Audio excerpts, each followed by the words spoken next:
Chapter 7. The next day, 3 pieces of news arrived at the Tarlenheim country house where we were staying. في اليوم التالي 3 أخبار وصلوا لبيت التارلنهايم، وال3 أخبار متعلقين بإصابة راسندل اللي تسبب فيها روبرت هنزاو. The first was that the people of Seleção had heard I was badly injured while I was hunting in the woods and they were worried.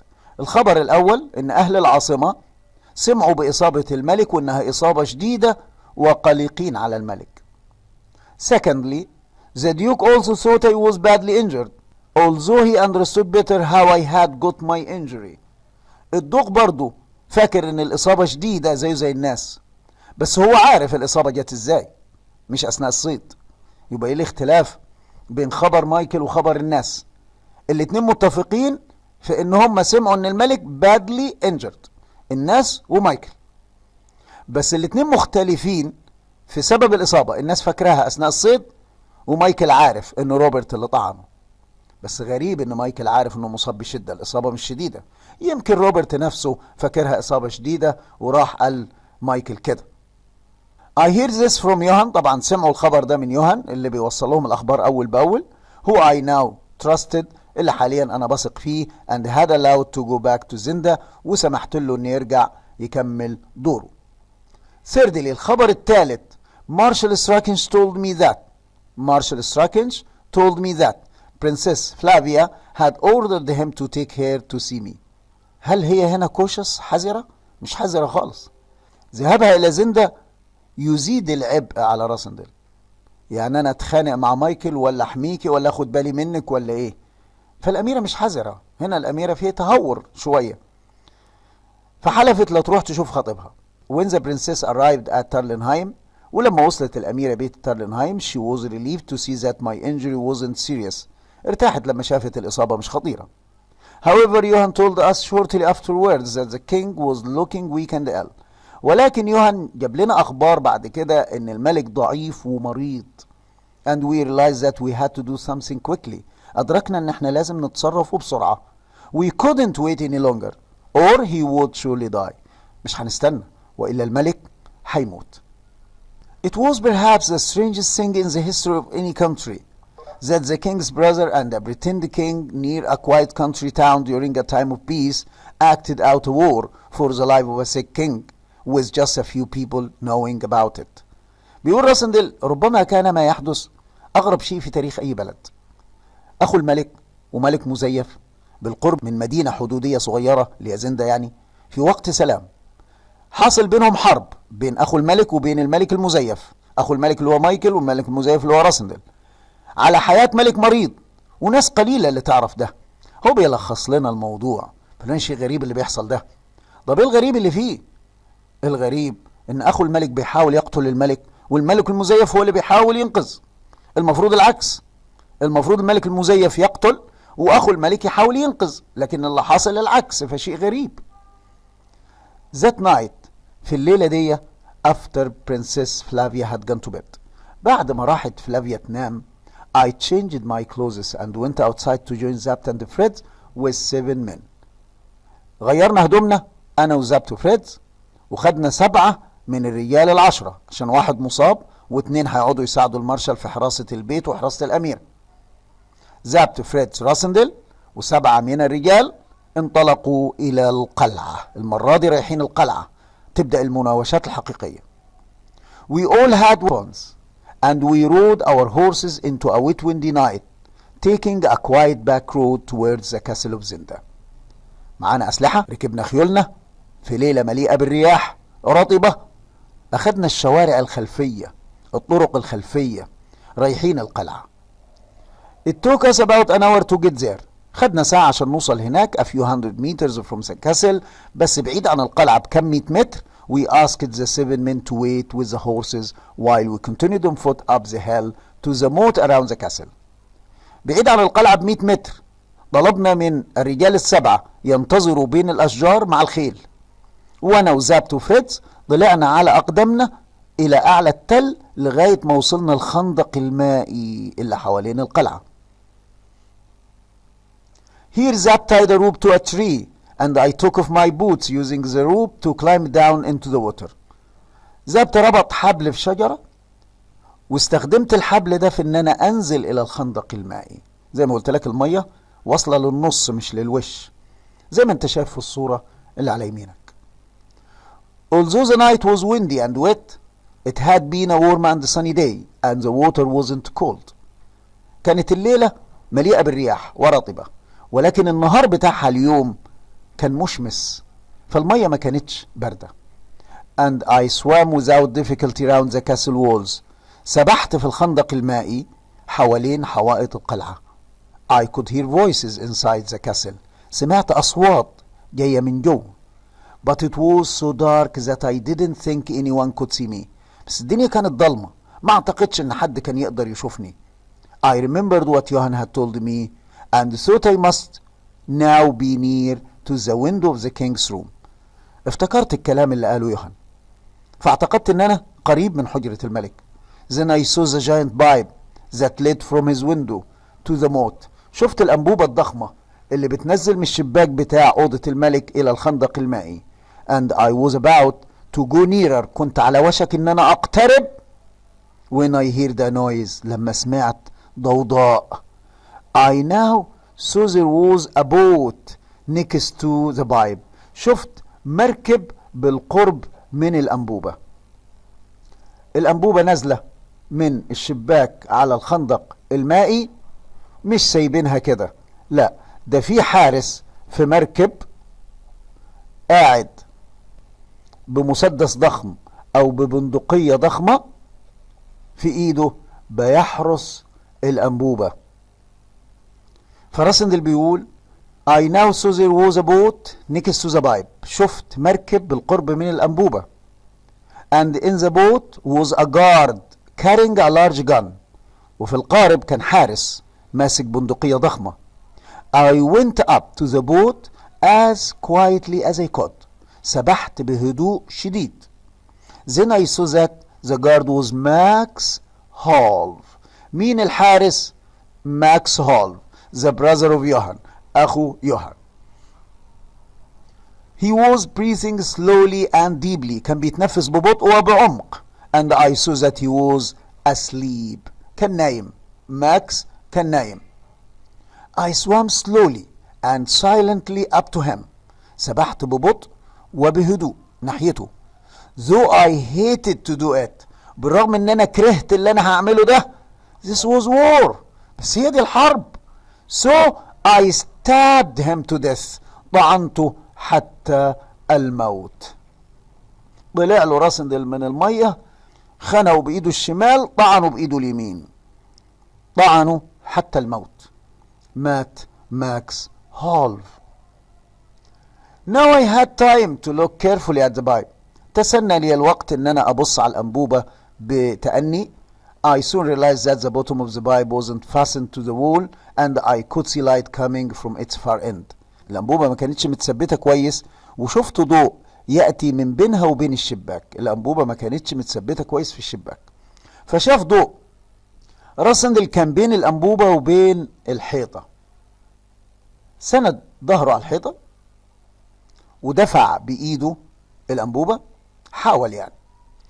بيقول I tried to push it. حاولت أدفعها لبره. And although the pipe was very heavy, it moved just a little. بالرغم ان الأنبوبة كانت ثقيلة بس اتحركت معايا سنة. Then I heard voices. وسمعت أصوات. One was the king and the other man was a man with an English accent. It was Ditchard. لقد كان ديتشارد. ديتشارد بيكلم الملك باللغة الألمانية بس بلكنة إنجليزية. Time for your sleep. حان وقت نومك.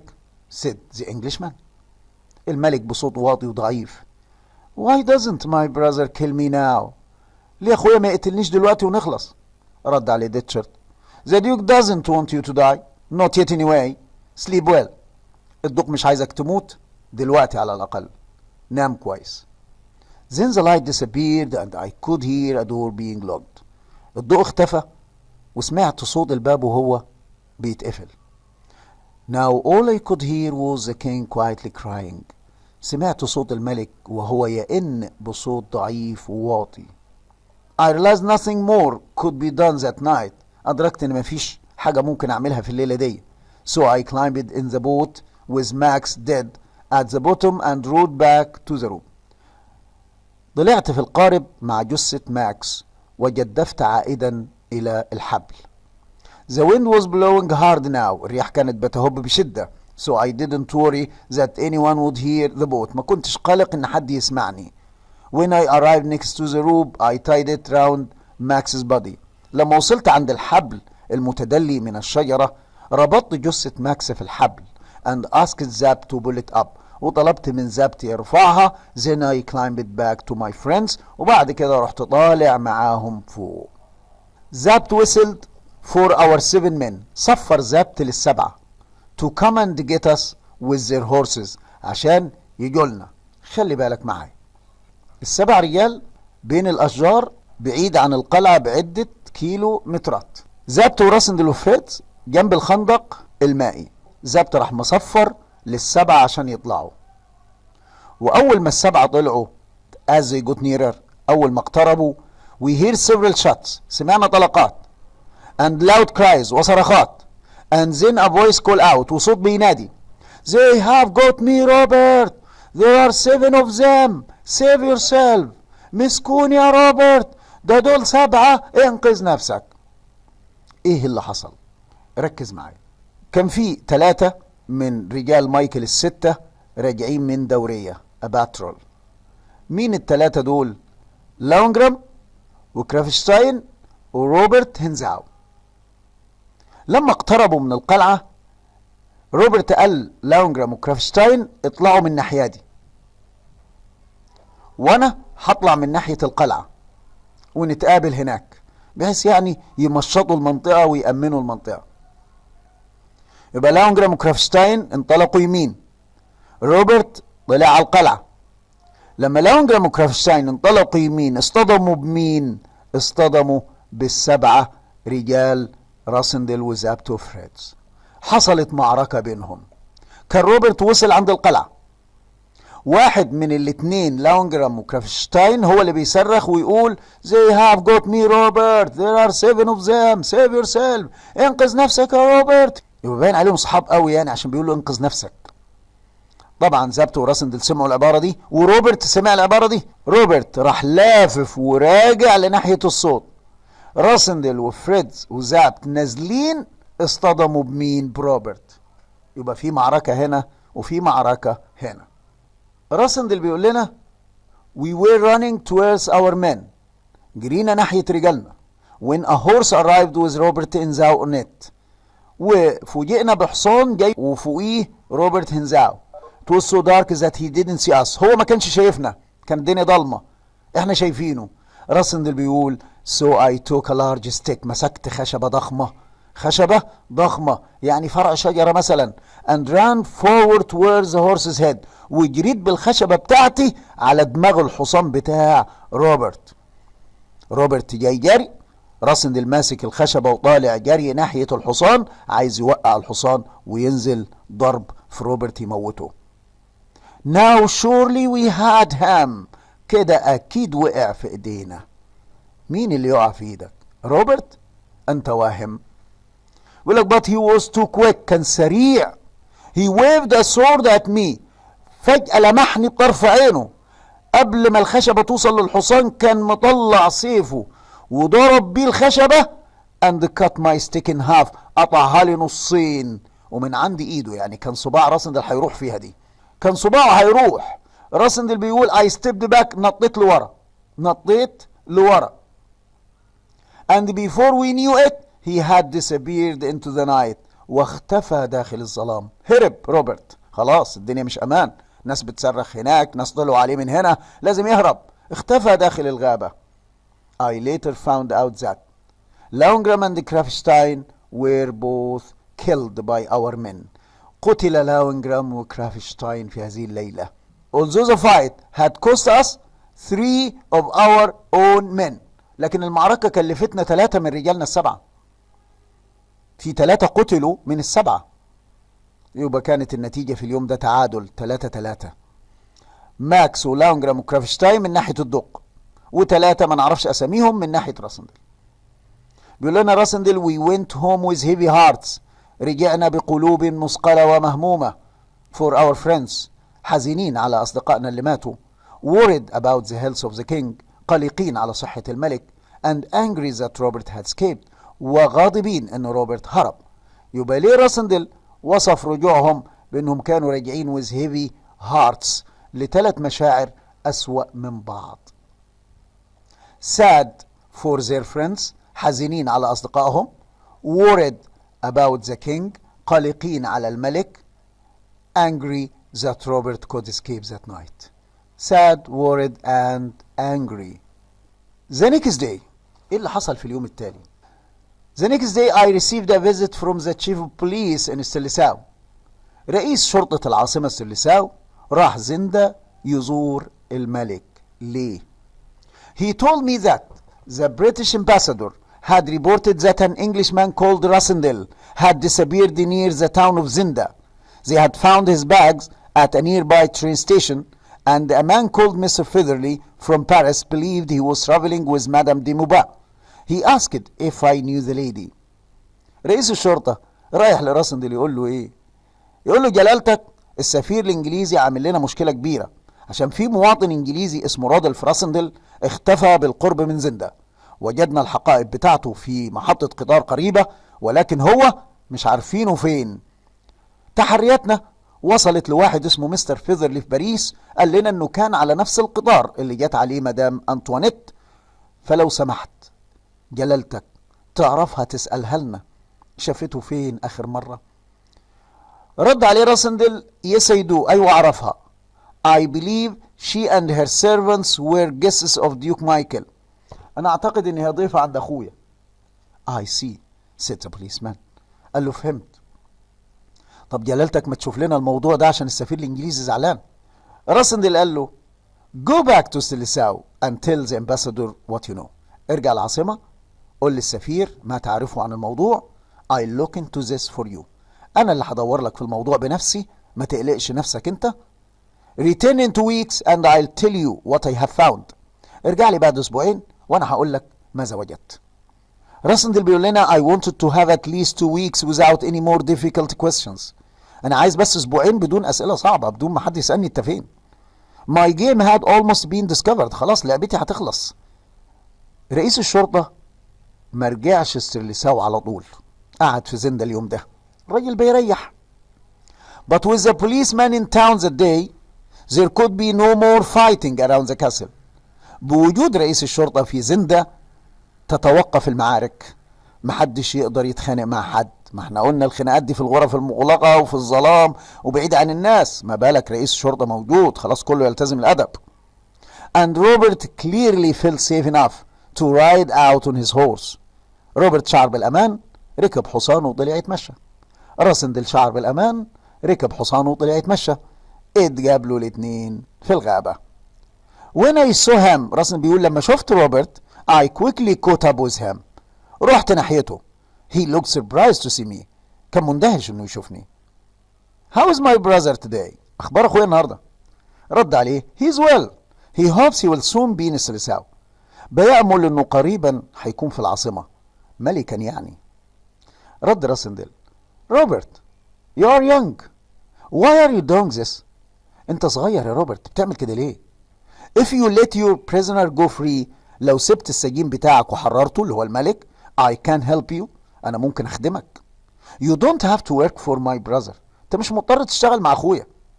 روبرت looked ahead of him and said nothing for a minute. بص قدامه ما قالش حاجة لمدة دقيقة. Then he spoke quietly. ثم اتكلم بهدوء. خد المفاجأة دي. روبرت بيقول لراسندل You may be right. انت ممكن تكون محق في كلامك. Attack the castle bravely. هاجم القلعة بشجاعة. I'll tell you when. وانا اللي هقول لك امتى. But Fritz and Zapt must die. بس لازم فريتز وزابت يموتوا. And so must Michael and the king. وبرضه الملك ومايكل. تخيل بقى الديل اللي عايز يعمله روبرت. قال له انا معاك. هاجم القلعة وانا اللي هحدد لك امتى. بس انت تقتل زابت وفريتز وانا اقتل مايكل والملك. That will leave 2 men alive. وده هيخلي 2 على قيد الحياة. that will leave 2 men alive. You and me, أنا وأنت. You will stay as the king and I'll have a reward. أنت تفضل ملك وأنا أتكافئ. ده الديل اللي روبرت عايز يعمله. أنت تقتل زابت وفريدز وأنا أقتل الملك ومايكل، وأنت تفضل ملك وأنا أتكافئ. راسندل استغرب. Would you really work against Michael? هو أنت فعلا هتشتغل ضد مايكل؟ رد روبرت. He's not a good man. مايكل مش راجل كويس. He makes me angry. I nearly killed him myself last night. اللي هو دايما بيغضبني. كدت ان انا اقتله بايديا الليلة الماضية. Think carefully about my plan.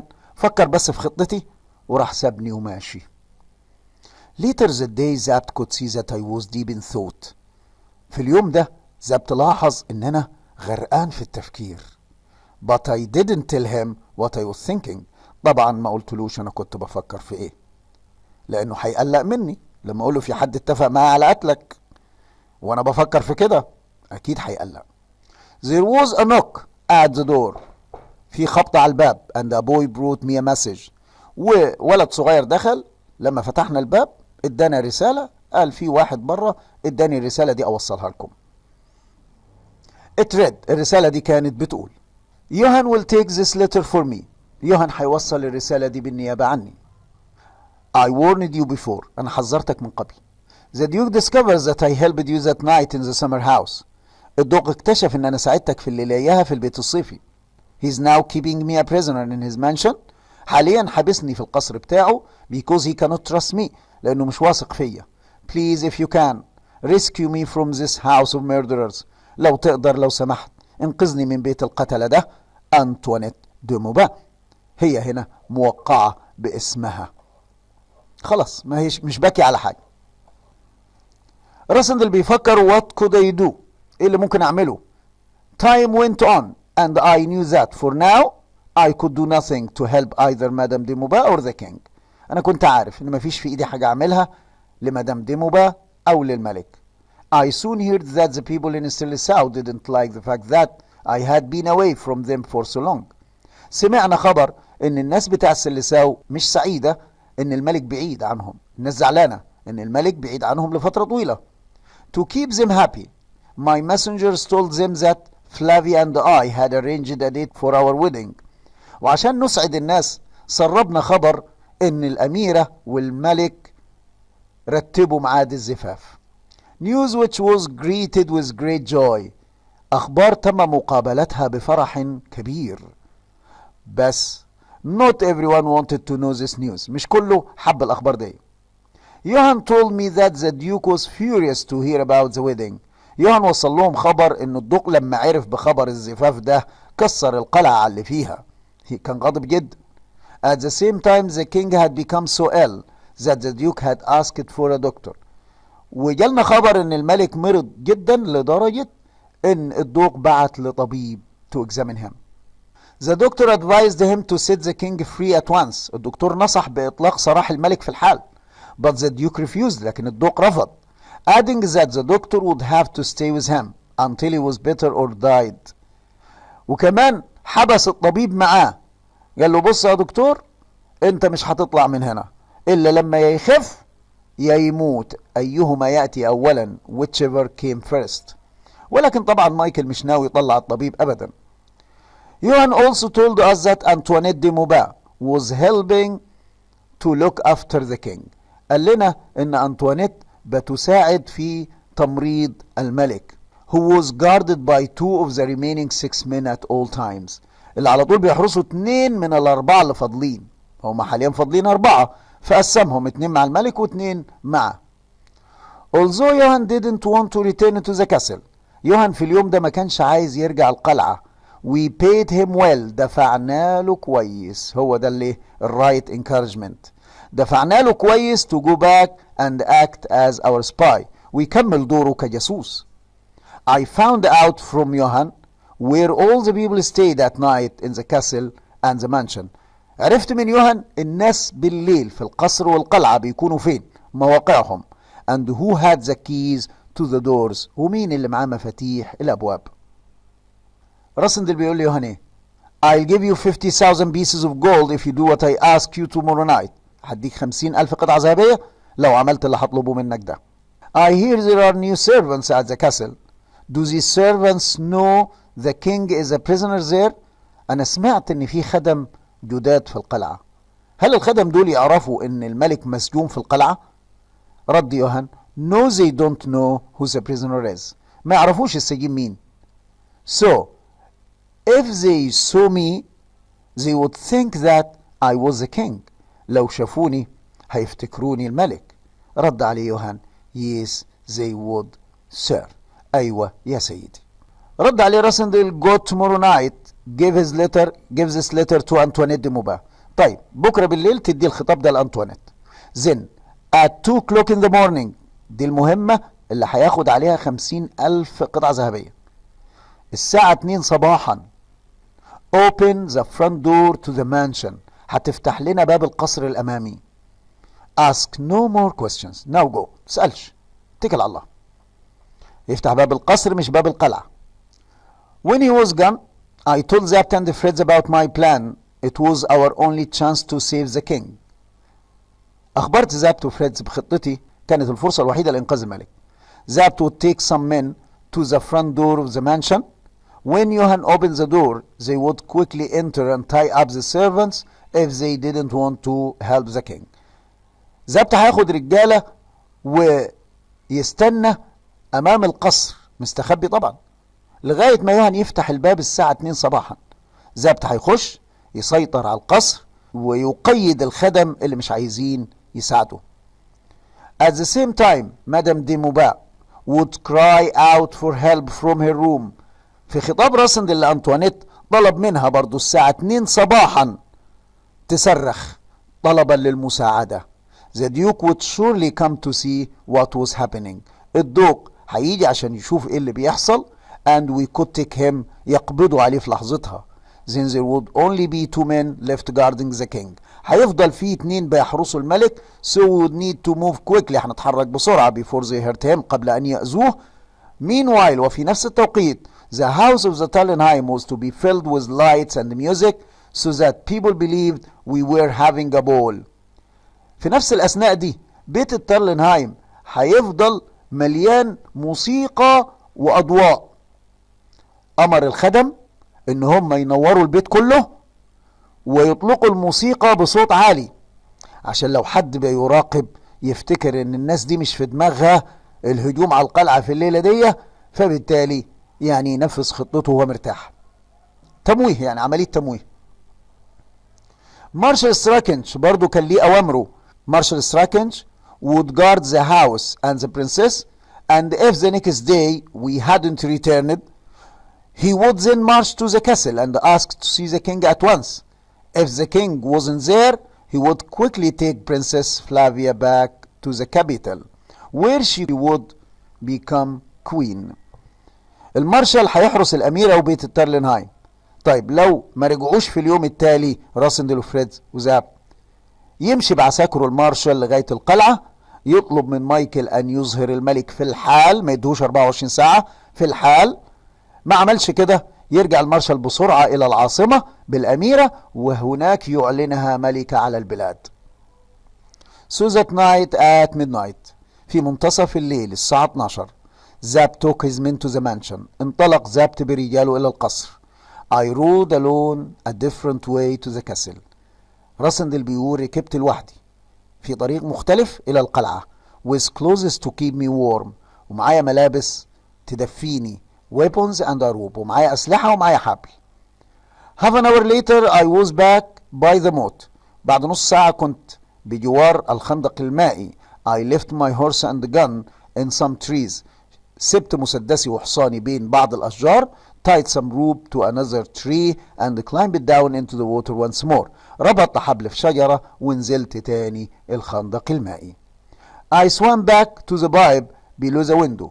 سبحت لغاية الأنبوبة but now the pipe was fastened to the wall and no light showed. كانت الأنبوبة اتثبتت خلاص من الحادثة الأولى، اتثبتت. I looked up at the mansion and saw that the lights were on in the windows to the Duke's and Madame de Maubert's rooms. راسندل مستخبي في المية، يعني موجود في المية في الخندق المائي، بيبص على القصر. شاف الشباك بتاع أوضة أنطوانيت والشباك بتاع أوضة مايكل منورين. Then I heard voices and I saw Robert walk towards the castle onto the drawbridge with ديجوتي. راسندل وهو في المية سمع صوت روبرت وديجوتي جايين ناحية الكوبري المتحرك. راح مستخبي جنب الحيطة في المية. روبرت بيقول لديجوتي Let's go across before they left the drawbridge for the night. يلا نعبر قبل أن يرفعوا الكوبري. Robert said. They walked across and shortly after the bridge went up. A few minutes later Robert returned alone. دخلوا روبرت وديجوتي. اترفع الكوبري المتحرك. الغريب ان مفيش دقائق وطلع روبرت لوحده. طب طلع منين والكوبري المتحرك مرفوع؟ باب جانبي خشبي صغير في القلعة ما يعرفوش الا ناس معينة. تنزل من سلالم تعوم في الخندق وتطلع من الناحية التانية من سلالم ملهوش كوبري، ده لازم تعوم. طلع من الباب الخشبي الجانبي، نزل سلالم مخفية. A few minutes later Robert returned alone. He looked around him and then quickly climbed down some hidden steps to the moat and swam across. بص حواليه ونزل من سلالم مخفية وسبح عبر الخندق المائي عشان يطلع من الناحية التانية. Then he climbed some steps opposite and disappeared back into the mansion. وراح داخل القصر. طلع من القلعة، نزل سلالم، سبح في الخندق المائي، طلع من سلالم الناحية التانية واختفى داخل القصر. What was he doing? هو بيعمل ايه؟ It seems that I wasn't the only one who had a plan for that dark warm night. يبدو ان انا مش الوحيد اللي عندي خطة لهذه الليلة المظلمة. وينتهي الفصل السابع حضرات.